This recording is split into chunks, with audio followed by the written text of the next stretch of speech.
Video में हम लोग जो है कॉलिगेटिव प्रॉपर्टी के बारे में पढ़ रहे थे और इसमें हम लोग पढ़े हुए थे कि कॉलिगेटिव प्रॉपर्टीज क्या होते हैं। तो हमने बताया था कि कॉलिगेटिव प्रॉपर्टीज सॉल्यूशन के वैसे प्रॉपर्टीज होते हैं जो कि सॉल्यूट के नंबर ऑफ मोल पर डिपेंड करते हैं और उसके नेचर पर डिपेंड नहीं करता है।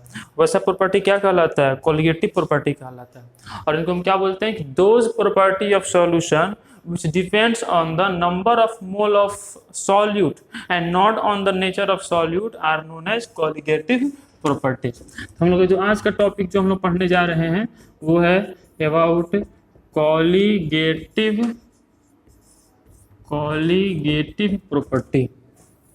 तो कॉलिगेटिव प्रॉपर्टी क्या होता है? सॉल्यूशन के वैसे प्रॉपर्टी जो कि सॉल्यूट के नंबर पर डिपेंड करता है, उसके नेचर पर डिपेंड नहीं करता है, उसे क्या कहा जाता है? कॉलिगेटिव प्रॉपर्टी कहा जाता है। और हम लोग देखे हुए थे कि कॉलिगेटिव प्रॉपर्टी टोटल कितने टाइप के होते हैं? 4 टाइप के होते हैं। 4 टाइप के कॉलिगेटिव प्रॉपर्टी कौन कौन से होते हैं? पहला होता है एलिवेशन इन बॉइलिंग पॉइंट। कौन होता है? Elevation in boiling point. दूसरा होता है डिप्रेशन इन फ्रीजिंग पॉइंट।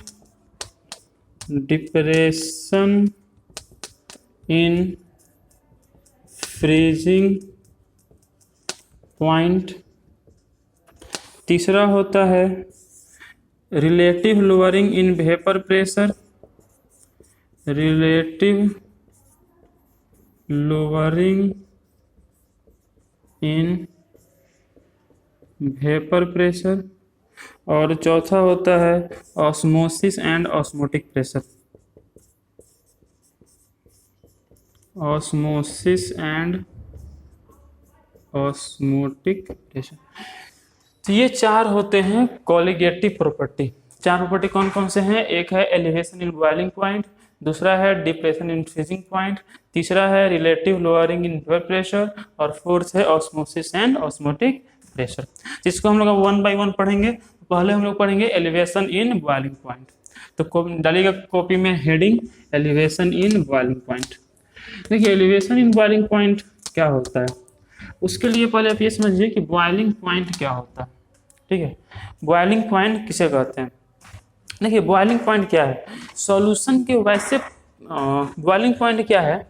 तो वह टेम्परेचर जिस टेम्परेचर पे कोई लिक्विड गैस में चेंज होता है, जिस टेम्परेचर पे कोई लिक्विड गैस में कन्वर्ट होता है, उस टेम्परेचर को क्या कहते हैं? बॉइलिंग पॉइंट कहते हैं।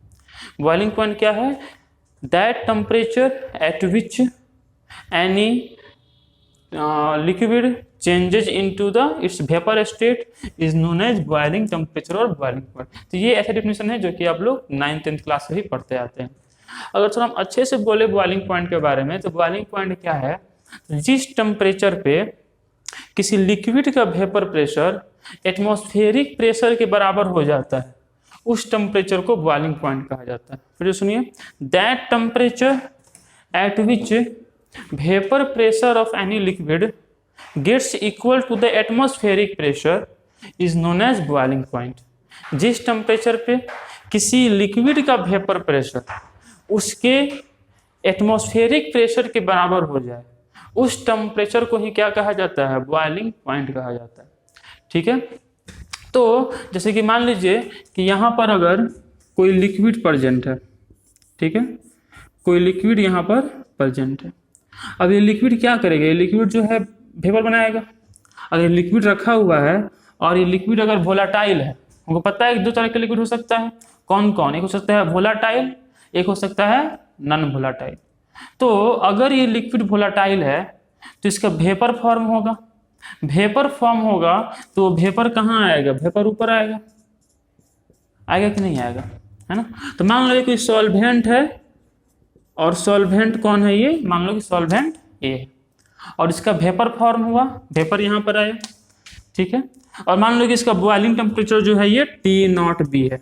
कुछ भी सॉल्वेंट, मान लो वाटर है, तो वाटर का जो बॉइलिंग पॉइंट है वो कितना होता है? 100 डिग्री सेल्सियस। केल्विन में बोलेंगे तो कितना बोलेंगे? 373.15 केल्विन टेम्परेचर। तो मान लो कोई सॉल्वेंट है और सॉल्वेंट का जो बॉइलिंग पॉइंट है वो कितना है? T not be. और इसमें क्या किया गया, कोई सॉल्यूट मिलाया गया बी। और सॉल्यूट कैसा है, सॉल्यूट जो है नॉन वोलेटाइल, सॉल्वेंट वोलेटाइल है, और जो सॉल्यूट है B this is non volatile. ये कैसा है, नॉन वोलेटाइल है। अब बताओ कि जब सॉल्वेंट में सॉल्यूट मिलाएंगे तो जिसका बॉइलिंग पॉइंट है वो इंक्रीज होगा कि डिक्रीज होगा। चलो इस बात को समझने की कोशिश करते हैं। जब ये सॉल्वेंट सिंगल था, मतलब जब ये मिक्स नहीं था, प्योर स्टेट में था, उस समय उसका बॉइलिंग पॉइंट कितना था, टी नॉट बी था। और जब इसमें सॉल्यूट मिला दिया गया तो सॉल्यूट को मिलाने के बाद क्या होगा, इसका वेपर प्रेशर डिक्रीज हो गया। देखो एक बात समझो कि जब भी किसी वोलेटाइल सॉल्वेंट में नॉन वोलेटाइल सॉल्यूट को ऐड किया जाता है तो सॉल्वेंट का जो वेपर प्रेशर है वो क्या हो जाता है, घट जाता है। देखो क्यों घट जाता है, देखो इस बात को पहले नोट कर लीजिएगा तब हम इसमें आगे पढ़ेंगे कि जब भी किसी वोलेटाइल सॉल्वेंट में नॉन वोलेटाइल सॉल्यूट को ऐड करेंगे तो उसका वेपर प्रेशर डिक्रीज हो जाएगा, घट जाएगा। ठीक है, जैसे कि मान लो कि ये सॉल्वेंट है ए, इसमें सॉल्यूट ऐड किया गया बी, तो ऐड करने के बाद क्या होगा, इसका जो वेपर प्रेशर है वो डिक्रीज हो जाएगा। क्यों, देखो जैसे मान लो कि ये सॉल्वेंट है, सॉल्वेंट पहले इस बात को समझो। जैसे मान लो कि ये सॉल्वेंट है, ठीक है, सॉल्वेंट यहाँ प्रेजेंट है, सॉल्वेंट यहाँ केवल है। अब सॉल्वेंट का क्या हो रहा था, वेपर फॉर्म हो रहा था, क्योंकि जो मॉलिक्यूल इसके सरफेस पर प्रेजेंट हैं वही मॉलिक्यूल वेपर फॉर्म में चेंज हो रहे थे, है ना, जिसका वेपर फॉर्म हो रहा था। ठीक है, और इसका वेपर जब फॉर्म हो रहा था तो उससे क्या होगा, उससे ये होगा कि वेपर के फॉर्म होने से यहाँ पर कुछ वेपर के मॉलिक्यूल जमा हो जाएंगे और वो जो मॉलिक्यूल से वो जाकर वाल से टकराएंगे, टकरा कर वापस लौट के आएंगे, है ना। मतलब कि एक तरह से हम बोलेंगे तो इक्विलिब्रियम इसमें पढ़ चुके हैं, जब पढ़े थे हम राउट्स लॉस पढ़े थे, वेपर प्रेशर, तो हम लोग ये सब बातें पढ़े हुए थे।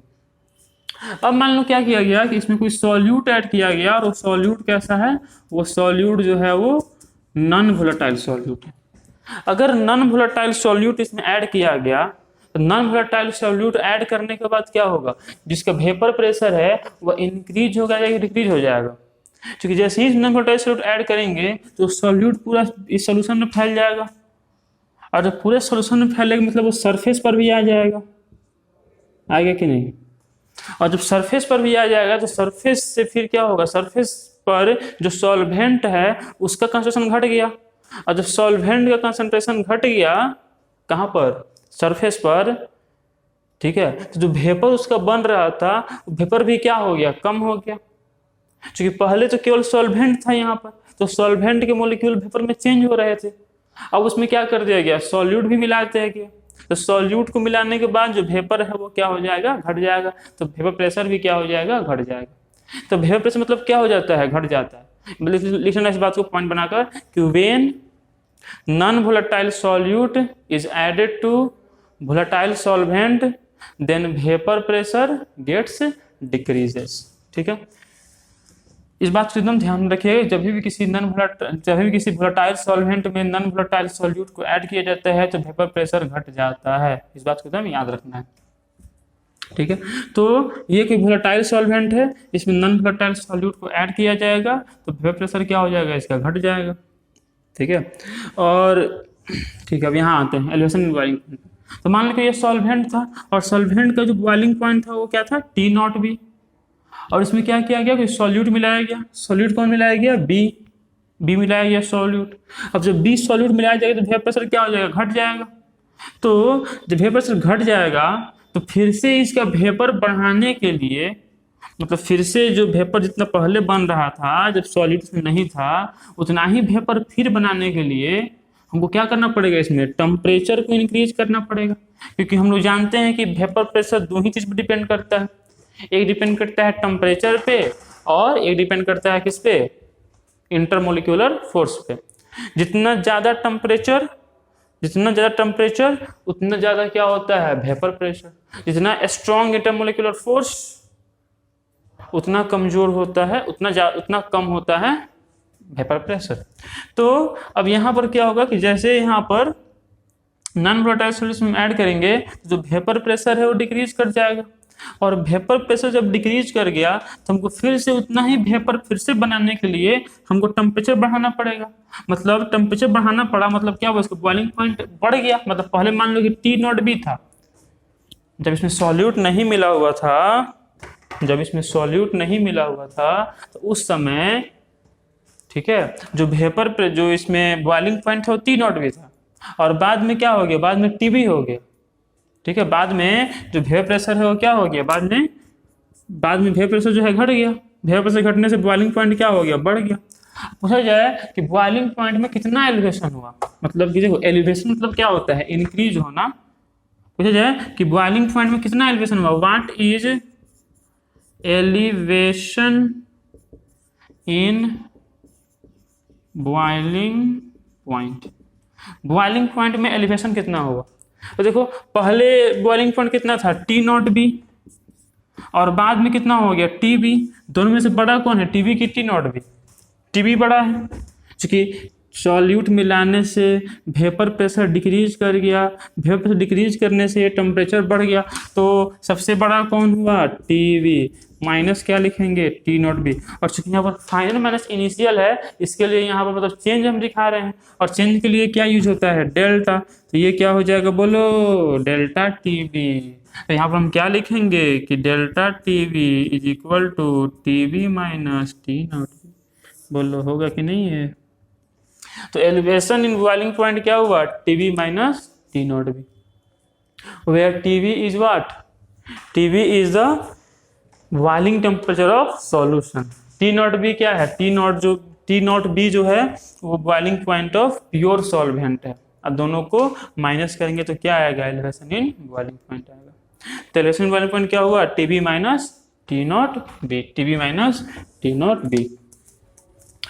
जैसे मान लो अगर वाटर केस में देखें, मान लो कि वाटर का जो बॉइलिंग पॉइंट है कितना होता है, 100 डिग्री सेल्सियस। केल्विन में बोलेंगे तो 323.15 केल्विन बॉइलिंग पॉइंट होता है, किसका, वाटर का। ठीक है, उसमें मान लो कि क्या करें कि कुछ मिला दें, मतलब कोई सॉल्यूट जैसे चीनी मिला दें या फिर यूरिया मिला दें, ये सब ऐड करेंगे तो ये सब कैसा है, नॉन वोलेटाइल। अब ये सब जब नॉन वोलेटाइल है तो ये सब क्या करेगा कि सॉल्वेंट का जो वेपर प्रेशर है उसको डिक्रीज कर देगा। तो वेपर प्रेशर फिर से बढ़ाने के लिए हमें क्या करना पड़ेगा, टेम्परेचर को इंक्रीज करना पड़ेगा, है ना। तो मान लो कि उसको बॉइलिंग पॉइंट पहले तो 100 डिग्री सेल्सियस, अब बाद में मान लो हो गया 102 डिग्री सेल्सियस। पूछा जाए कि what is elevation in boiling point, boiling point में कितनी बढ़ोतरी हुई, तो 102 माइनस 100 कितना हुआ, 2 डिग्री सेल्सियस बढ़ोतरी हुई। ठीक है, मतलब कि एलिवेशन इन बॉइलिंग पॉइंट क्या होता है, तो TB minus T not be. हम देखो एक्सपेरिमेंटली देखा गया कि जो एलिवेशन इन बॉइलिंग पॉइंट है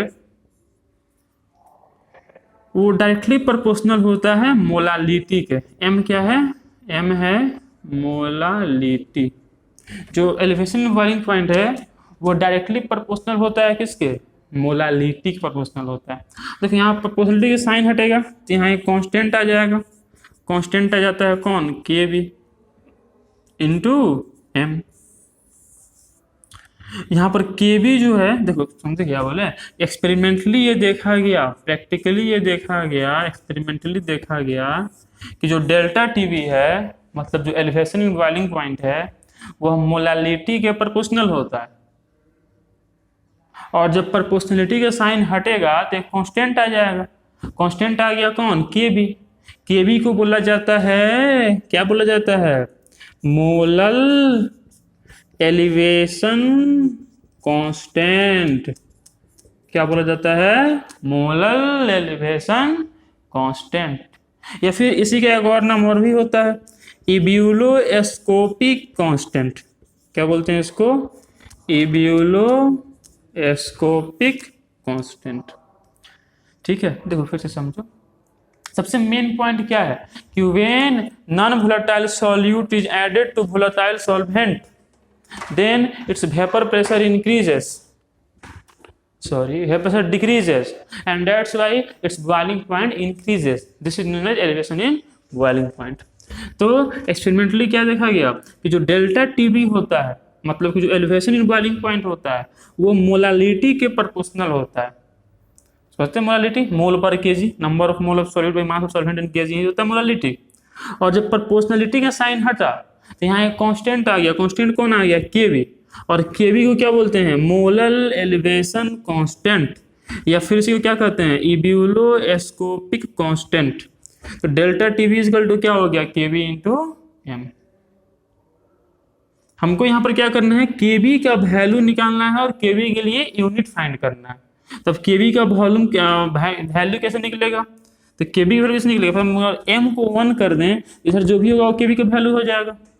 तो if M equal to 1 mole per KG, अगर एम कितना हो जाए 1 मोल पर केजी, मतलब मोलालिटी कितना हो जाए सोल्यूशन का 1 मोल पर केजी। ये कब होगा, when 1 mole of solute is added to 1 kg of solvent, then the molality will be 1 mole per KG.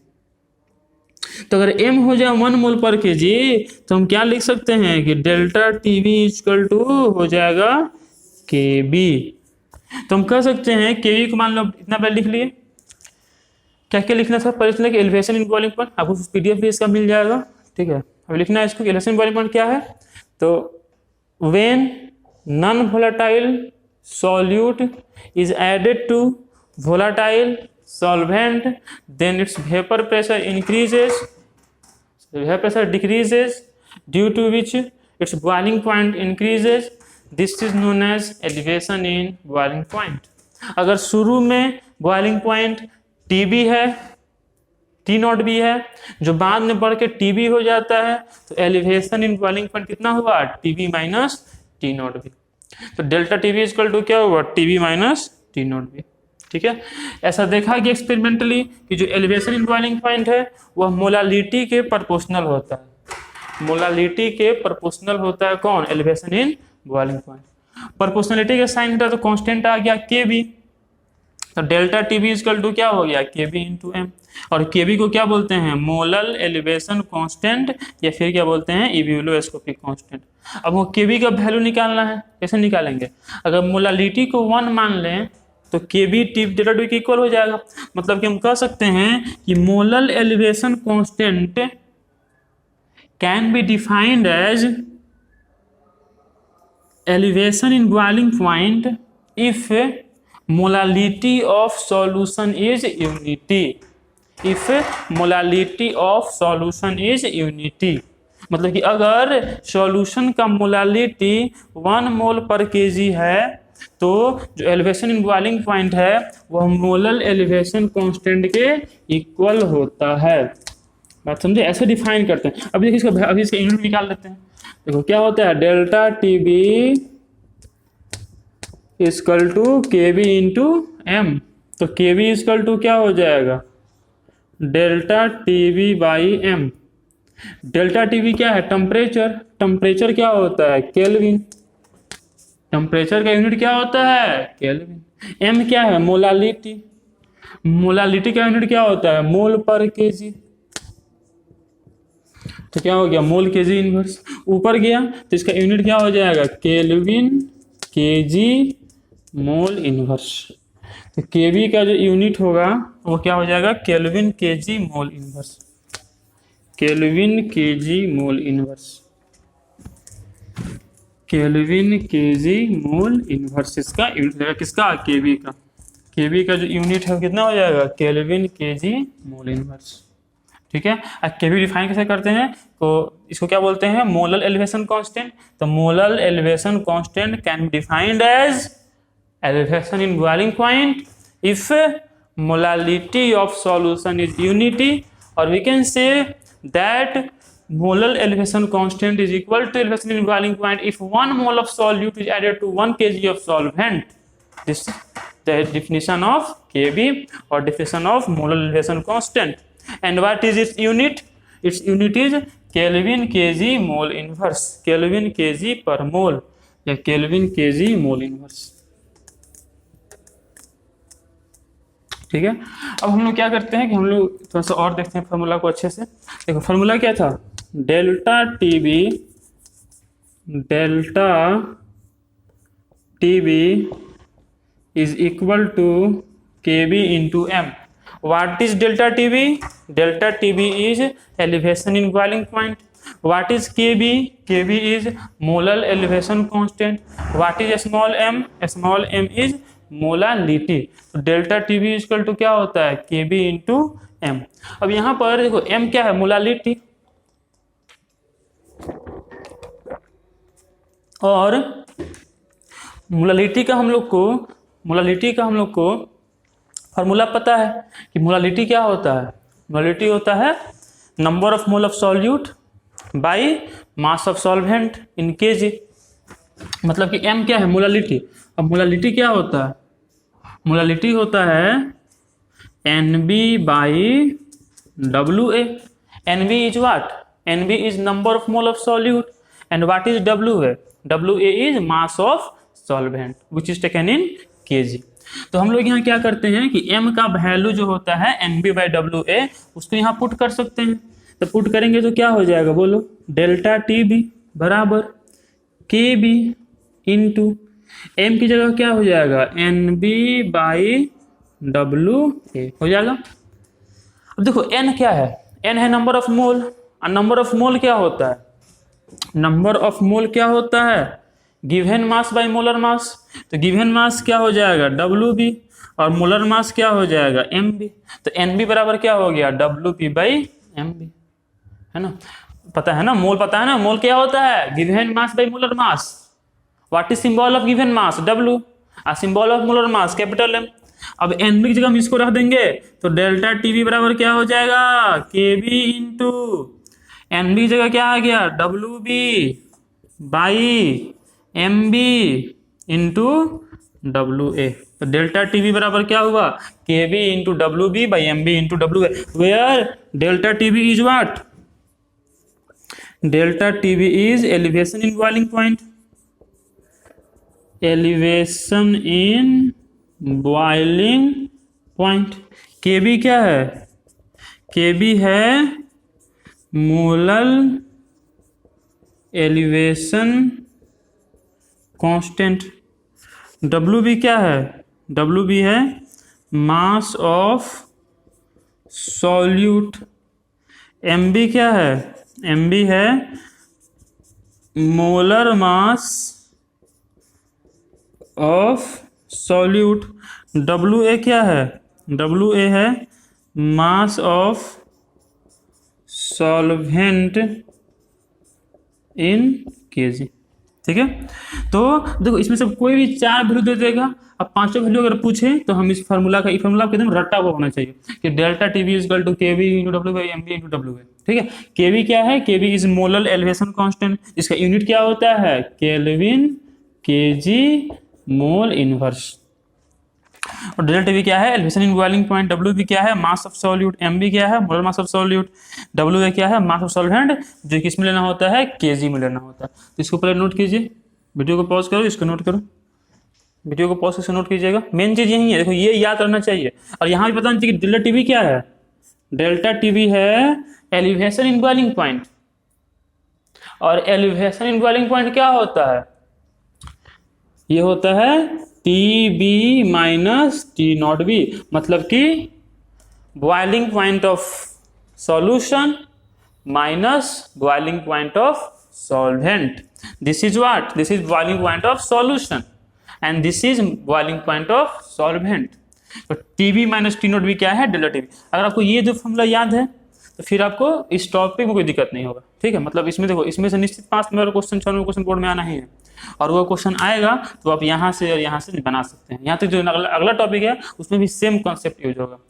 क्या कॉन्सेप्ट यूज हुआ है? तो पहली बात ये यूज हुआ कि हम लोग ये पढ़े हैं कि जब भी किसी वोलेटाइल सॉल्वेंट में नॉन वोलेटाइल सॉल्यूट को ऐड किया जाता है तो सॉल्यूशन का जो बॉइलिंग पॉइंट है वो बढ़ जाता है। Why it increases? Because vapour pressure decreases, and since vapor pressure decreases, so increase this pressure we have to increase the boil temperature, because we know that vapor pressure increases either by increasing temperature or by lowering intermolecular force, because it depends on only 2 factors, one is temperature and second is intermolecular force।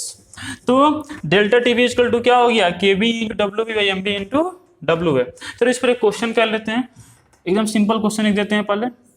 मैंने दिया हुआ है कि if 20 gram of NaOH is added to, if 20 gram of NaOH is added to 2 kg of solvent, 2 kg of solvent, then find the elevation in,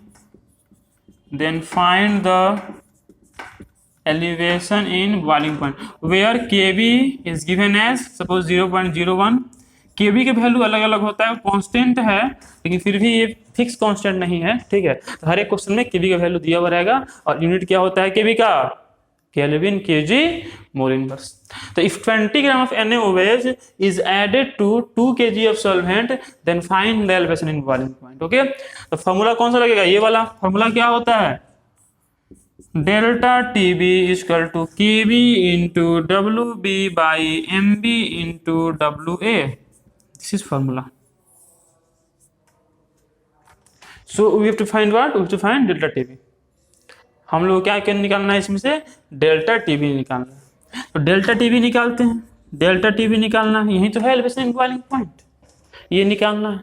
बताओ KB कितना दिया हुआ है, KB दिया हुआ है 0.01, WB मतलब कि मास ऑफ सॉल्यूट कितना दिया हुआ है 20 ग्राम, MB मतलब कि मास ऑफ सॉल्वेंट कितना दिया हुआ है, निकालना पड़ेगा। देखो सोडियम में कितना होता है 23, ऑक्सीजन का 16, हाइड्रोजन का 1 कितना हो गया 40, यहाँ पे कितना हो गया 40, WB कितना हो जाएगा बोलो 2, इससे ये कैंसिल कितना हो गया 10, इससे कट कितना 4, कितना हो गया 0.01/4। तो पॉइंट नीचे में आया 100, तो 1/400 का क्रॉस कितना हो जाएगा, ये देख लो करके 0.00005 5 500 500 5 4 5 9 4 4 2008 200 पॉइंट है, 0 हो गया तो कितना हो जाएगा ये 5 और ये कैंसिल, कितना हो गया ये 0.0025 केल्विन। मतलब कि बॉइलिंग पॉइंट कितना इंक्रीज हो गया, बॉइलिंग पॉइंट इंक्रीज हो गया 0.0025 केल्विन, बॉइलिंग पॉइंट जो है इंक्रीज हो गया, ठीक है। अगर ही मैंने पूछा होता है कि बताइए ये सॉल्यूशन जो है वो कितना टेम्परेचर पर बॉयल होगा, अगर मान लो कि ये सॉल्वेंट अगर वाटर है, नॉर्मली अगर कुछ नहीं दिया होगा कि सॉल्वेंट कौन है तो आपको मान लेना है कि एक्वस सॉल्यूशन है। एक्वस सॉल्यूशन मतलब क्या है कि उसमें सॉल्वेंट कौन है, वाटर है। तो अगर इसमें सॉल्वेंट मान लीजिए वाटर है, तो इस कंडीशन में हम क्या कर सकते हैं, अगर सॉल्वेंट इसमें वाटर है तो सॉल्वेंट वाटर होने का मतलब कि यहाँ पर T0B का वैल्यू क्या होगा, T0B का वैल्यू हो जाएगा आपको 100 डिग्री सेल्सियस, या अगर केल्विन में बोले तो 373.15 इतना हो जाएगा T0B का वैल्यू। अब हमको अब क्या निकालना है कि सॉल्यूशन लिख लीजिए question, in the above question लिखो वीडियो को पॉज लिखो, in the above question find that at which temperature solution will boil, किस टेम्परेचर पर सॉल्यूशन बॉयल होगा ये निकालना है, ठीक है। तो डेल्टा TB क्या होता है, डेल्टा TB होता है TB माइनस T0B होता है ना।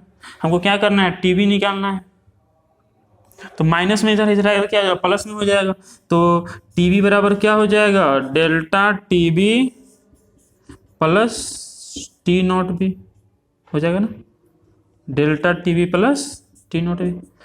डेल्टा TB कितना आया है 0.0025 केल्विन, और T0B कितना होता है, तो वाटर के लिए हम लोग को पता है कि T0B कितना होता है 373.15 केल्विन। तो अप्रॉक्स से कितना हो जाएगा 373.15 और ऐसा नहीं, देखो इसमें ऐड होगा ना, कितना हो जाएगा 550 1 2 1 1 1 2 2 2 4 एंड 0 0। तो इस टेम्परेचर पर जो है ये बॉयल होगा, कितना पर बॉयल होगा 373.0040 पर बॉयल होगा, ठीक है। सॉरी यहाँ पर गड़बड़ हो गया, देखो ये नहीं होगा, यहाँ पर कितना हो जाएगा ये 15 हो जाएगा और ये आपको हो जाएगा 1525 केल्विन पर जो है ये बॉयल होगा, ठीक है। तो मतलब कि ऐड कर लेना जो भी है उसको। तो यहाँ पर जो है हम क्या निकाल लिए, हम जो है एलिवेशन इन बॉइलिंग पॉइंट निकालें और उसका निकालें कि सॉल्यूशन किस टेम्परेचर बॉयल होगा, वो हम लोग फाइंड किए। तो चलो इसमें एक दो और क्वेश्चन है एनसीईआरटी का, उसको हम लोग करते हैं और उसके बाद हम लोग जो है नेक्स्ट टॉपिक अपना पढ़ेंगे जो कि है डिप्रेशन इन फ्रीजिंग पॉइंट। सब पता है इसमें 4 टॉपिक है ना, एलिवेशन इन बॉइलिंग पॉइंट है, depression in freezing point, osmosis and osmotic pressure, और एक कौन है, relative lowering in vapour pressure. तो इसमें एक दो और क्वेश्चन एनसीईआरटी में है, सेम पैटर्न, देखो पैटर्न लगभग सेम ही रहता है, क्वेश्चन पैटर्न सेम ही रहता है, बस होगा ये कि वैल्यू थोड़ा सा चेंज हो जाएगा। तो वैल्यू अगर आपको बस ये पता रहेगा अगर इसमें कौन चीज़ क्या है, आप उसका वैल्यू पुट कर सकते हैं और फाइनल आंसर आप निकाल सकते हैं, ठीक है। ऐसे मान लो क्वेश्चन में अगर दिया हुआ हो कि if 180 gram of glucose formula क्या होता है, C6H12O6 is dissolved in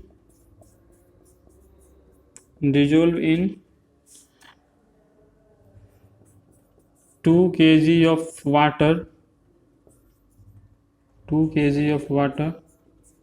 then find that at which temperature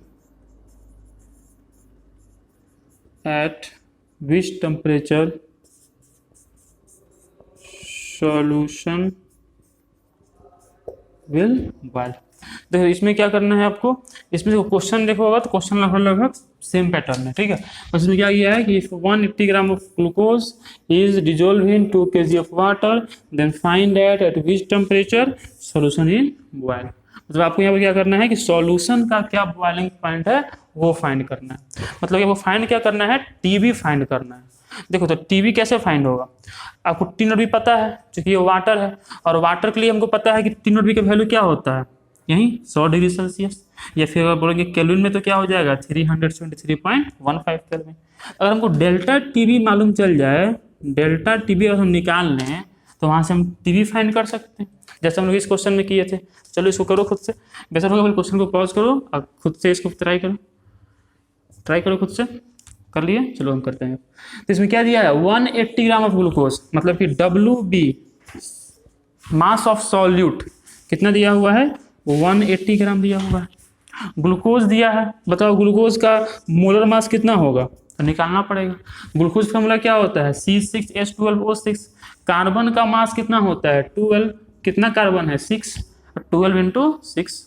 hydrogen मास कितना होता है 1, कितना हाइड्रोजन है 12, तो 1 इंटू 12। ऑक्सीजन मास कितना होता है 16, कितना ऑक्सीजन है 6, तो क्या हो जाएगा 16 इंटू 6। इसको आप मल्टीप्लाई कीजिएगा और ऐड कीजिएगा तो 180 आएगा, ठीक है। इसका देखना 72 प्लस 12 प्लस 96 ऐड करोगे तो 180 आ जाएगा।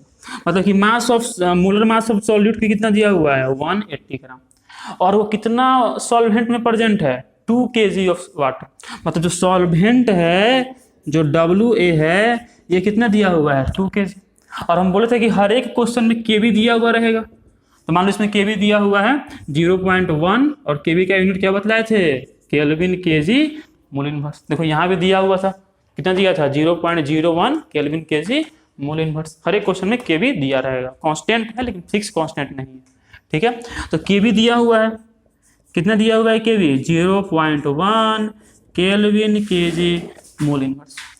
तो आपको यहाँ पर फाइंड क्या करना है, टीवी फाइंड करना है। टीवी कैसे फाइंड होगा, जब आपको डेल्टा टीवी निकल जाएगा। तो चलो अपन निकालते हैं डेल्टा टीवी। डेल्टा टीवी क्या होता है, KV into WB by MB into WA। KV कितना दिया हुआ है 0.1, WB कितना दिया हुआ है 180, MB कितना दिया हुआ है 180, W कितना दिया हुआ है 2। इससे ये कैंसिल कितना हो जाएगा 1/20, तो 0.0 कितना हो जाएगा बोलो 21.0005 कितना हो गया 0.05, इतना केल्विन हो गया। मतलब कि टेम्परेचर इंक्रीज कितना हुआ, एलिवेशन कितना हुआ 0.05 केल्विन एलिवेशन हुआ। आपको क्या करना है, आपको निकालना है T not B, sorry T B निकालना है। तो डेल्टा टी बी क्या होता है, T B minus T not B. तो टी बी इजकल टू क्या हो जाएगा बोलो, टी बी इजकल टू हो जाएगा डेल्टा टी बी माइनस इधर आएगा तो plus T not B. Delta T B कितना आया है 0.005 प्लस टी नॉट बी क्या होता है, टी नॉट बी वाटर के लिए क्या होता है, ये 300 सॉरी ये 0.05 है ना, 0.05 प्लस ये कितना हो गया 373.15 केल्विन। तो ये कितना हो जाएगा 373.20 केल्विन। ठीक है, ये हो जाएगा आपको बॉइलिंग पॉइंट, कितना हो जाएगा 373.20 केल्विन। तो यहाँ से आप ऐसे बॉइलिंग पॉइंट निकाल सकते हैं। देखो बॉइलिंग पॉइंट बढ़ गया कि नहीं बढ़ गया, बढ़ गया। पहले कितना था, पहले तो 323.15 केल्विन, अब बाद में बढ़ कितना हो गया 323.20 केल्विन हो गया। ठीक है, तो आज के वीडियो ये भी खत्म करते हैं। अब आज हम लोग क्या क्या सीखे, आज हम लोग सीखे हैं एलिवेशन इन बॉइलिंग पॉइंट के बारे में, और उस पर एक दो क्वेश्चन भी किए हैं। ठीक है, इसमें एक दो और क्वेश्चन एनसीईआरटी बुक में है, आप चाहे तो कर सकते हैं, और बोर्ड में भी इसमें से क्वेश्चन आता है। नहीं तो एक काम करेंगे हम, नेक्स्ट वीडियो में एक क्वेश्चन हम करवाएंगे आपको इस टॉपिक से रिलेटेड जो कि बोर्ड में पूछा हुआ है। ठीक है, और हम लोग जो है अब नेक्स्ट वीडियो में बात करेंगे डिप्रेशन इन फ्रीजिंग पॉइंट के बारे में, और फिर हम लोग अगली वीडियो में बाकी जो बचे हुए पोर्शन उसके बारे में पढ़ेंगे। तब तक के लिए पढ़ाई करते रहें, धन्यवाद।